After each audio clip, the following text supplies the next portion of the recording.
क्या कर रहे थे हम लोग? वही जो कहते और सुनते आ रहे हैं ज़माने से।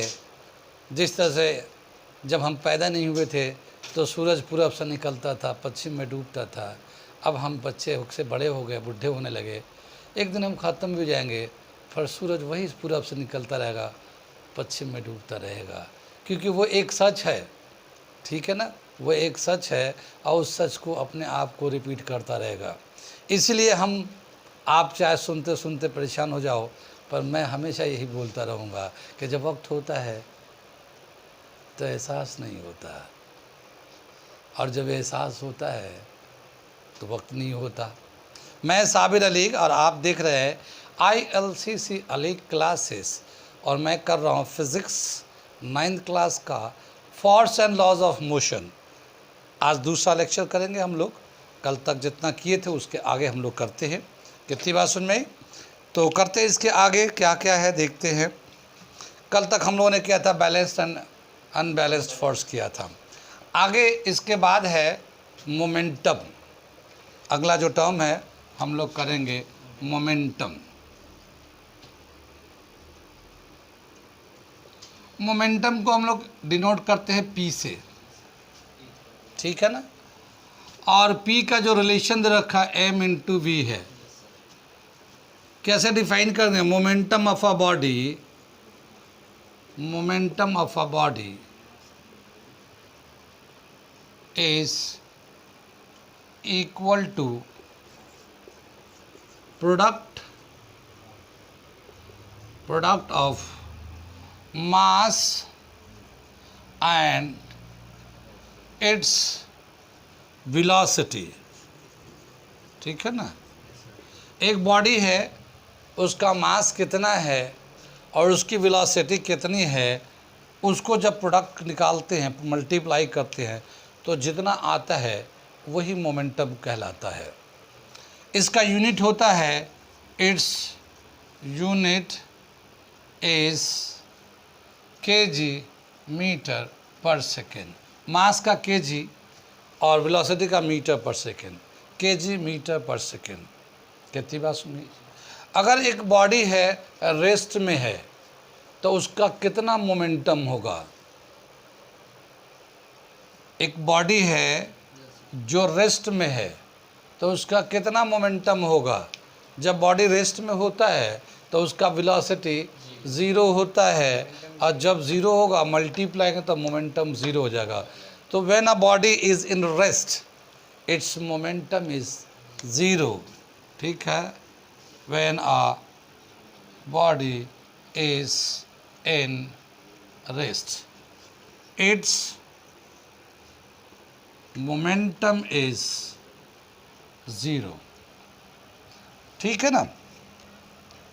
मोमेंटम को क्या समझेंगे, कैसे समझेंगे? एक कॉमन लैंग्वेज से समझते हैं कि अगर हम कोई काम कर रहे हैं तो जब तक हमें कोई एम नहीं होता उसको करने का तरीका कुछ और होता है, और जैसे कोई एम आ जाता है तो फिर उसे करने का तरीका कुछ और हो जाता है।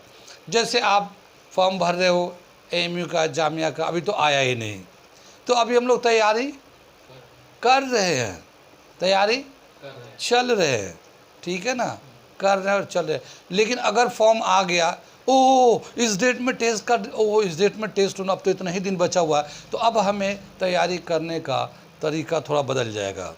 और फिर जैसे जैसे दिन करीब आते जाएंगे वैसे वैसे और भी तरीका बदलता जाएगा। जैसे एग्ज़ाम दिया होगा बोर्ड में, तो क्या हुआ होगा जब बोर्ड के एग्ज़ाम करीब आ गए, जैसे 2 दिन बाद मैथ का पेपर है, पता चला सुबह भी, दोपहर भी, शाम भी, रात में भी देर तक पढ़ रहे हैं। ठीक है ना। और जैसे जैसे और दिन करीब आ रहे वैसे वैसे करने का तरीका बदलते गया। और जब दूर थे, यानी दिन दूर था पेपर का या एग्ज़ाम का या टेस्ट का, तो एक तरीका था, वो भी तैयारी चल रहा था, पर चल रहा था। तो क्या समझ में आया कि जब कोई काम हो या कोई एम होता है या जब कोई हमारा एक टारगेट होता है, तो जैसे जैसे वो टारगेट के दिन करीब होते जाते हैं हमें उस काम को करने का तरीका बदलते जाता है। कितनी बात सुनाई? मोमेंटम चेंज होने लगता है। उसको करने का, जैसे कि अब जैसे हम लोग दौड़ रहे हैं, मान लो 400 मीटर का रेस दौड़ रहे हैं, क्या 400 मीटर का रेस दौड़ेंगे, कभी देखा तो होगा, दौड़ा तो नहीं होगा लेकिन देखा तो होगा कभी। तो शुरू में क्या होता है, हल्के हल्के हल्के हल्के दौड़ते हैं, बहुत सारे लोग होते हैं जो तो हल्के हल्के दौड़ते हैं। जब से एक राउंड होता है, फिर 2 राउंड होता है, फिर 3 राउंड होता है, फिर चौथे राउंड में उसकी स्पीड बढ़ता जाता, जिसको विन करना होता है वो अपना स्पीड बढ़ाते जाता है। कितनी बात सुनी। अगर वो शुरू वाले स्पीड से ही दौड़ता रहेगा तो जीतेगा नहीं वो, ठीक है ना। जीतना है तो जैसे दूरी है उसी हिसाब से उसका स्पीड होना चाहिए, तो मोमेंटम उसका बदलते रहता है, क्योंकि वेलोसिटी बदलेगा तो उस आदमी का मास या उस लड़के का मास तो उतना ही है, मगर वेलोसिटी बदलता जा रहा, बढ़ता जा रहा है, तो क्या हुआ, उसका मोमेंटम भी बढ़ता जा रहा है। कितनी बात सुन में। तो वेलोसिटी के चेंज होने की वजह से मोमेंटम भी बदलता रहता है। उसी बॉडी का मोमेंटम बढ़ता भी है, घटता भी है, मास उतना ही है, ठीक है ना, मास उतनी है, मगर फिर भी उसका मोमेंटम घटता बढ़ता है, क्योंकि वो वेलोसिटी पे डिपेंड करता। और वेलोसिटी जो है अलग अलग सिचुएशन में अलग अलग होता है। कितनी बात सुनिए, आगे चले। एक टर्म आता कंजर्वेशन ऑफ मोमेंटम, ठीक है ना, कंजर्वेशन ऑफ मोमेंटम। जिस तरह से कंजर्वेशन ऑफ एनर्जी होता है, सुना है कंजर्वेशन ऑफ एनर्जी। एनर्जी का neither be created nor be destroyed, it can be only convert from one form to another form. Energy को ना हम बना सकते हैं, ना उसका हम कुछ बिगाड़ सकते हैं, सिर्फ हम लोग एनर्जी को एक फॉर्म से दूसरे फॉर्म में बदलते रहते हैं। हम लोग ग्राफ बना रहे, पीवी ग्राफ, यानी पी मोमेंटम है, वी वेलोसिटी है। अगर एक बॉडी का मास फिक्स कर दें और उसके बाद वेलोसिटी बढ़ाएंगे तो मोमेंटम बढ़ता जाएगा, लेकिन वो जो मोमेंटम बढ़ रहा होगा वो वेलोसिटी के बढ़ने की वजह से था, लेकिन उस वक्त मास क्या था, कांस्टेंट।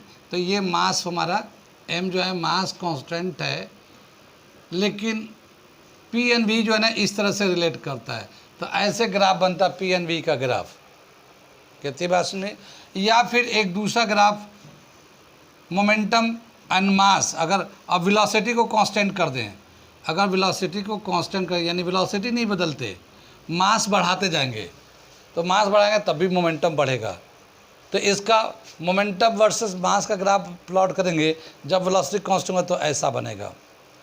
या फिर बोला क्या, अगर हम लोग वेलोसिटी वर्सेस मास का ग्राफ प्लॉट करेंगे तो ऐसे बनेगा ये ग्राफ, और यहाँ मोमेंटम जो है ना p कांस्टेंट है। कितनी बात सुन में। तो ये ग्राफ दे रखा मोमेंटम का, ठीक है ना। आगे चलते हम लोग, कंजर्वेशन हम लोग बता रहे थे, ठीक है ना। तो ये हमारा ग्राफ समझ में आ गया, इसे मिटा देते हम लोग। कंजर्वेशन ऑफ मोमेंटम देखते हैं, conservation of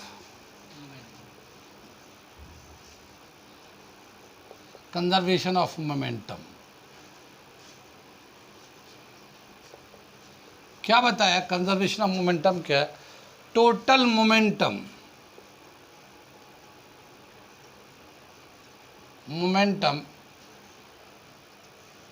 before the collision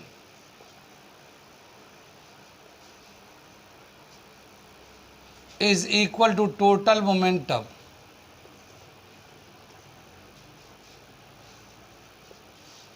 after the collision।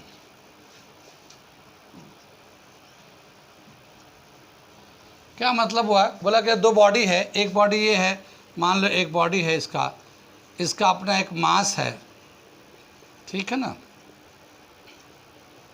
m1 है, इसकी अपनी एक वेलोसिटी है, मूव कर रहा है तो u1 है।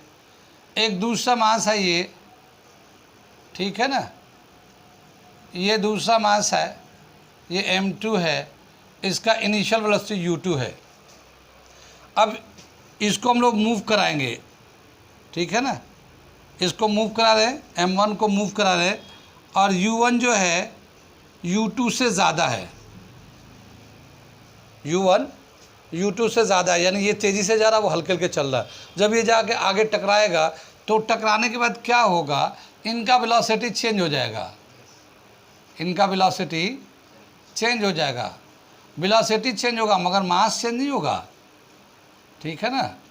तो मास तो m1 ही रहेगा, मगर वेलोसिटी v1 ले लेते हैं इसको कोलिजन के बाद, और इसका भी मास जो है उतना ही रहेगा, उसका भी मास इतना ही रहेगा m2, मगर वेलोसिटी v2 हो गया ये कोलिजन के बाद। जब ये इनिशियली मूव कर रहा था तो इसका मोमेंटम कितना था m1 u1, इसका मोमेंटम कितना था m2 u2। ये कोलिजन से पहले की बात, कोलिजन मतलब टकराना, तो टकराने से पहले इतना मोमेंटम था। ये बिफोर है, ठीक है ना, ये आफ्टर है। ये देखा है कि नहीं, बिफोर एंड आफ्टर। बहुत सारे ऐड आते हैं, जैसे गंजे पे बाल लगते हैं, ठीक है ना, तो दिखाते हैं कि पहले इनका गंजा ऐसा था, बाल लगने के बाद ऐसे हो गई ये, ठीक है ना।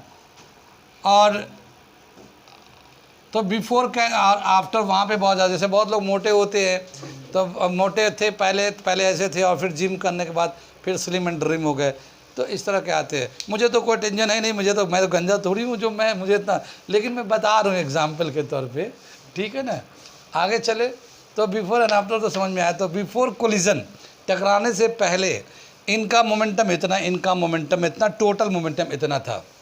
टकराने के बाद इनका वेलोसिटी बदल गया, बदलने के बाद इसका मोमेंटम हो गया m1 v1, इसका हो गया m2 v2, और दोनों को मिला तो टोटल मोमेंटम इतना हो जाएगा। तो कोलिजन के बाद इतना हो जाएगा। लेकिन कंजर्वेशन ऑफ मोमेंटम के हिसाब से क्या बोला कि total momentum before the collision is equal to total momentum after the collision. Collision से पहले जितना मोमेंटम था, कोलिजन के बाद भी उतना ही मोमेंटम रहता है। तो m1 u1 plus m2 u2 is equal to m1 v1 m2 v2। इसका ये एक फॉर्मूला आता है कंजर्वेशन ऑफ मोमेंटम के हिसाब से। करेंगे, इसका न्यूमेरिकल बहुत अच्छे खासे हैं, लेकिन इसका एक ड्राइव भी है जो बड़े क्लासेस में है कोलिजन का, उसे हम लोग कराएंगे। फिलहाल अभी आगे बढ़ते हम लोग, ठीक है ना। मोमेंटम समझ में आ गया। कोई भी आदमी हो या कोई भी मशीन हो, मोमेंटम उसका कंजर्व रहता है। जैसे ऐसा होता है, कैसा होता है कि जब एग्ज़ाम के दिन आते हैं तो हम लोग बहुत ज़्यादा पढ़ने लगते हैं, रात दिन मेहनत करने लगते हैं, तो हमारे जिस्म के ऊपर जो है ना बहुत स्ट्रेस हो जाता है। लेकिन जैसे एग्ज़ाम ख़त्म हो जाता है फिर हम लोग बिल्कुल आराम से फैल जाते हैं, ठीक है ना, आज़ाद पंछी की तरह। कौन पढ़ता है किताब को, कौन पढ़ना तो छोड़ो, छूते भी नहीं है किताब को, कई कई दिन तक तो छूते भी नहीं है। और फिर कभी कोई किताब मांगने आता है, भाई मुझे ये वाला किताब दे दो, आपके छोटे बच्चे स्कूल का होता है ना, तो बड़े मान लो 10th क्लास का किताब मांगने आया, बच्चा 9th में था, पास हो गए, भाई मुझे, अरे 10th क्लास का किताब रखा तो होगा, पता नहीं कहाँ रखा होगा, ढूंढना पड़ेगा। बे अभी रात दिन पढ़ रहे थे उस किताब को, आप कह रहे मुझे ढूंढना पड़ेगा अपने ही घर में। ऐसा होता है ना, ऐसे ही होता है, ठीक है ना। यानी इतने भूल जाते कि यही पता नहीं था कि किताब कहाँ रखा है, ठीक है ना। पढ़ना तो दूर, छूना भी दूर, यही पता नहीं किताब के घर में कहाँ रखा हुआ है, ठीक है ना। इस कदर भूल जाते हैं। तो जिस वक्त हम लोग किताब नहीं पढ़ रहे थे उस वक्त हम लोग दूसरे फेज़ में होते हैं, और जिस वक्त एग्ज़ाम आता है उस वक्त पढ़ लेते हैं, उस वक्त दूसरे फेज़ में होते हैं। लेकिन एज ए होल जितना हमने एक टाइम में मेहनत नहीं किया तो दूसरे टाइम में मेहनत किया। क्यों? क्योंकि एग्ज़ाम पास करना था, पहले पढ़े होते तो एग्ज़ाम में उतना नहीं मेहनत करना पड़ता। तो लाइफ में जो है ना मोमेंटम कंजर्व रहता है। जैसे शुरू के दिनों में लोग आराम बहुत कर लेते हैं तो बाकी ज़िंदगी में मेहनत बहुत करना पड़ता है, और शुरू के दिनों में लोग मेहनत अगर कर लेते हैं तो बाकी दिनों में आराम मिल जाता है, क्योंकि कंजर्वेशन है ना वो। आपको हमेशा मेहनत सारी ज़िंदगी मेहनत भी नहीं रह सकता और सारी ज़िंदगी आराम भी नहीं रह सकता। कंजर्वेशन है वो, कंजर्व है, उतना ही रहेगा। आप कभी जो करना पहले कर लो, एक पहले करोगे तो बाद में दूसरा करना पड़ेगा, ठीक है ना, या वाइस वर्सा। यानी पहले अगर आराम कर लो तो बाद में मेहनत करो, या पहले मेहनत करो तो बाद में आराम करो, क्योंकि कंजर्व है, एक बढ़ेगा तो एक घटेगा, ठीक है ना लाइफ में। तो कंजर्वेशन ऑफ मोमेंटम जो है बहुत सारे जगहों में अप्लाई होता है। ये दे रखा है उसका conservation of momentum, collision, total momentum before the collision is equal to total momentum after the collision. आगे चलते हैं, और क्या दे रखा, सेकेंड लॉ ऑफ न्यूटन, ठीक है ना, सेकेंड लॉ ऑफ न्यूटन। दूसरा लॉ क्या दे रखा न्यूटन ने, मिटा देते इसे। बताएगा कि हम लोग ये जो वीडियो है हम बताया, पहले भी बताया है कि वो जो बच्चे 9th क्लास में हैं वो ज़रूर सब्सक्राइब करने चैनल को, क्योंकि आपके एकेडमिक हम इसमें बताते हैं। साथ ही वो बच्चे जो 10th के बाद AMU जामिया के लिए अगर तैयारी कर रहे हैं तो वो भी सब्सक्राइब कर ले, कि हम इस चैनल पे बहुत सारी बातें जो तैयारी से रिलेटेड है वो आते रहेंगे। और उसके बाद जो लोग नीट जेई के लिए आगे फ्यूचर में जाएंगे वो भी सब्सक्राइब कर ले, क्योंकि नीट जी के लिए हम लोग इनमें जो सिलेबस है इस लेवल का वो हम आपको इस जगह पे एक्सप्लेन कर देंगे। तो उसके लिए एक यहाँ पे एक टर्म दे रखा है, ठीक है, क्या बताया, कोलिजन। कोलिजन बताया था ना अभी, total momentum before the collision is equal to total momentum after the collision. Collision का मतलब होता है टकराना, दो बॉडी का टकराना, ठीक है ना। तो हम ये थोड़ा सा अपर क्लास का बताने जा रहे हैं हम लोग कोलिजन को। कोलिजन टकराना, कोलिजन जो है ना अपने नेचर के हिसाब से टू टाइप्स को लेते हैं। एक होता है इलास्टिक कोलिजन, इलास्टिक कोलिजन, और दूसरा होता है inelastic collision, inelastic collision, ठीक है। इलास्टिक कोलिजन में क्या बताया कि इसमें पोटेंशियल एनर्जी, मोमेंटम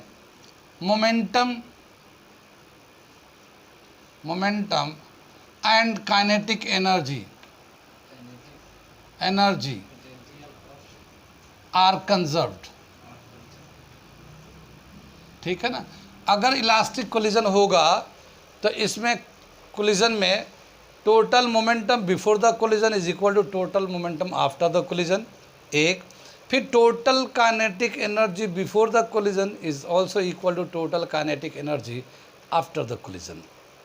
कोलिजन के बाद भी उसका टोटल काइनेटिक एनर्जी भी कंजर्व रहता है अगर ये इलास्टिक होता है। तो इन इलास्टिक में क्या होता है, only momentum is conserve, momentum is conserved, ठीक है ना। काइनेटिक एनर्जी कंजर्व नहीं होता इन इलास्टिक कोलिजन में। कितनी बात सुन में, आगे चले हम लोग, बंद करना, ठीक है। इलास्टिक कोलिजन में मोमेंटम कार्य के दोनों कंजर्व रहता है, इन इलास्टिक में ओनली मोमेंटम इज कंजर्व्ड, ठीक है। यहाँ पे एक छोटा सा ड्राइव है, मैं करके दिखाता हूँ, वो उनके लिए जो नीट जेई के लिए फाउंडेशन करेंगे वो देखते हैं क्या ये इलास्टिक कोलिजन के लिए। इसमें momentum and kinetic energy conserve रहता है। तो हम लोग दो बॉडी लेते हैं, एक बॉडी ये है, इसका मास m1 है, u1 है इनिशियल वेलोसिटी, और ये दूसरी बॉडी है, इसका मास m2 है, u2 है। यहाँ पे u1 इज़ ग्रेटर देन, इसे हम लोग मिटा देते हैं, इसके बाद हम लोग ड्राइव करते हैं फार्मूला एक, ठीक है ना।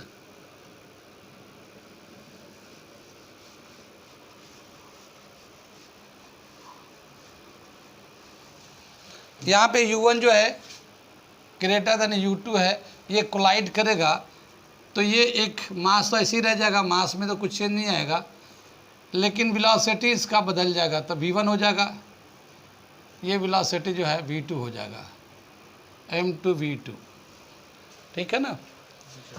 Elastic collision, for elastic collision के लिए कर रहे हैं, ठीक है। तो क्या बताया कि according to conservation of momentum, according to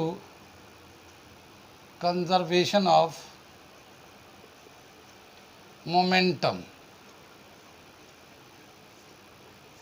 ठीक है ना, total momentum before the collision यानी m1 u1 plus m2 u2 is equal to m1 v1 plus m2 v2।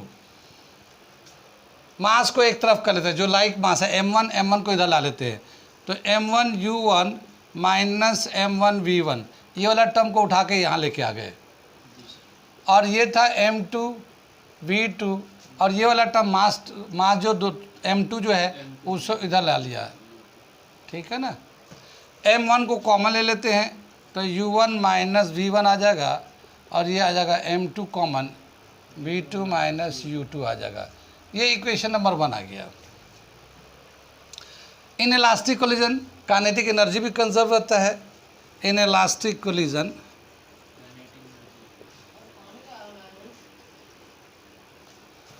in elastic collision kinetic energy is also conserved, momentum तो conserve रहता ही रहता है, kinetic energy भी conserve रहता है। तो half m1 u1 square plus half m2 u2 square, ये तो total kinetic energy before the collision हो जाएगा। ये half m1 v1 square plus half m2 v2 square, ठीक है ना। अब ये m1 को एक तरफ कर लेते हैं, half m1 u1 square minus half m1 v1 square, ये m1 को एक तरफ कर लिया। ये half m2 v2 square half m2 u2 square, ये हो गया हमारा। हाफ m1 कॉमन निकाल लेंगे, u1 square minus v1 square, ये आ जाएगा। ये हाफ m2 कॉमन निकाल लेंगे, v2 square minus u2 square, ये दूसरा नंबर इक्वेशन हो गया, ठीक है ना। अब क्या हुआ कि पहले इक्वेशन को दूसरे इक्वेशन से डिवाइड कर देते हैं। डिवाइडिंग इक्वेशन 1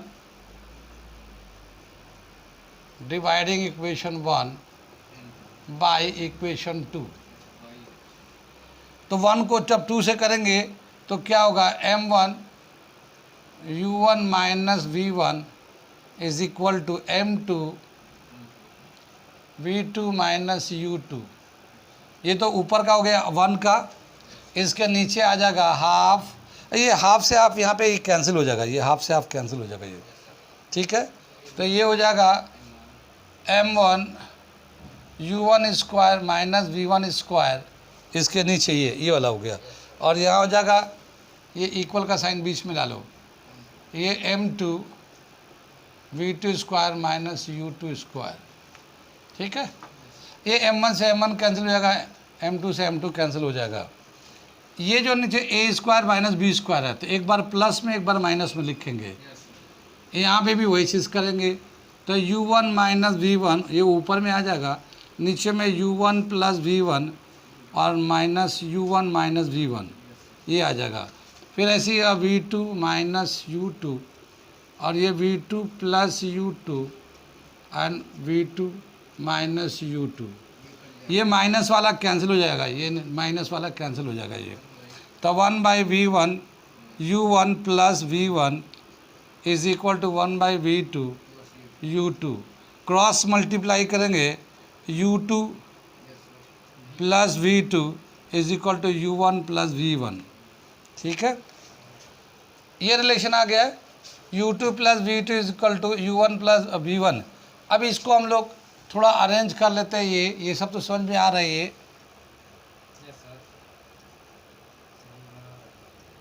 ये इक्वेशन 1 को हमें बचाने की ज़रूरत है। ये इक्वेशन 1 जो है ना, ये हमें ज़रूरत पड़ेंगे। इसको हम लोग लेते हैं, u2 plus v2 is equal to u1 plus v1 था, ये दे रखा ना ये। अब क्या बताया कि ये v2 को इधर कर लेते हैं u1 को, तो ये u2 minus u1 is equal to v1 minus v2, ऐसे लिख दिया। ये अरेंज करके लिख दिया, u2 यहीं था, u1 इधर आ गया, v1 ऐसे ही था, v2 इधर चला गया। अब ये देखिए u2 माइनस u1 यानी ये इनिशियल वेलोसिटी है बिफोर कोलिजन का, ठीक है। और ये आफ्टर कोलिजन का v2 माइनस v1, ये आफ्टर कोलिजन का है। तो ये अप्रोच इनिशियल वेलोसिटी में क्या होता है, u1 ज़्यादा है तो ये जा रहा है, तो relative approach, relative velocity of approach कहलाएगा, ठीक है ना। तो इसको बोलते हैं relative velocity, approaching velocity, approaching velocity is equal to, ये v1 माइनस v2 है, रिलेटिव सेपरेटिंग वेलोसिटी, ठीक है ना। ये इसको कहलाता है, इसको हम बोलते हैं, ठीक है ना। अगर हम लोग मान लो यहाँ से v1 का वैल्यू निकाल ले, v1 का वैल्यू क्या आ जाएगा यहाँ पे, इसको इधर ला लो, तो u2 minus u1 plus v2 ये आ जाएगा हमारा, कितनी बात सुन में। और ये इक्वेशन 1 में डाल देते हैं, इस वाले v1 की जगह पे, ये v1 है ना यहाँ पे डाल देते वैल्यू को। तो putting the value of v1 in equation 1, इधर से मिटा दे रहे हैं हम लोग।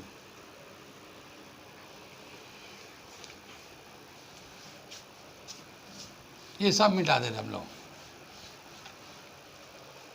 Putting the velocity v1,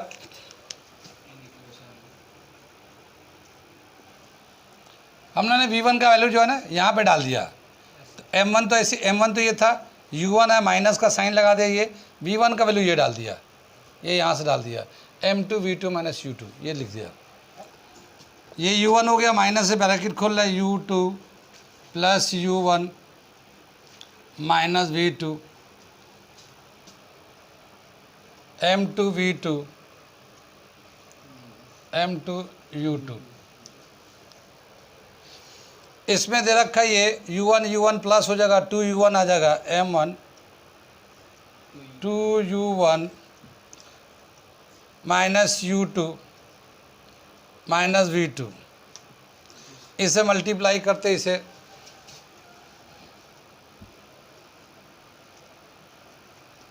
to m1 u1 minus m1 u2 minus m1 v2 is equal to, इसका ले लेते इस साइड से,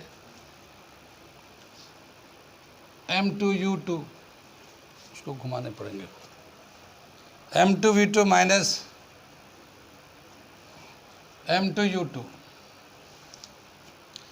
ये है, ये u2 को सबको एक तरफ करते हैं, ये u2 है, ये भी u2 है, इधर ला लेते हैं, तो क्या मिलेगा 2m1 u1 और ये m1 u2 plus m2 u2, ठीक है।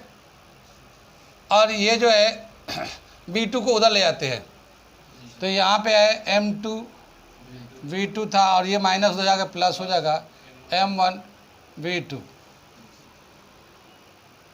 ये दे रखा हमारा 2m1 u1, इसमें ये u2 कॉमन ले लेते हैं, तो ये जब माइनस ले लेंगे हम लोग u2, या फिर इसको आगे कर लेते, इसको पीछे कर लेते, तो क्या मिलेगा हमें, ये m2 u2 minus m1 u2, आगे पीछे कर लिया, इसको इधर कर लिया, इसको उधर कर लिया, यहाँ से v2 कॉमन ले लेते हैं, m1 प्लस m2, ठीक है।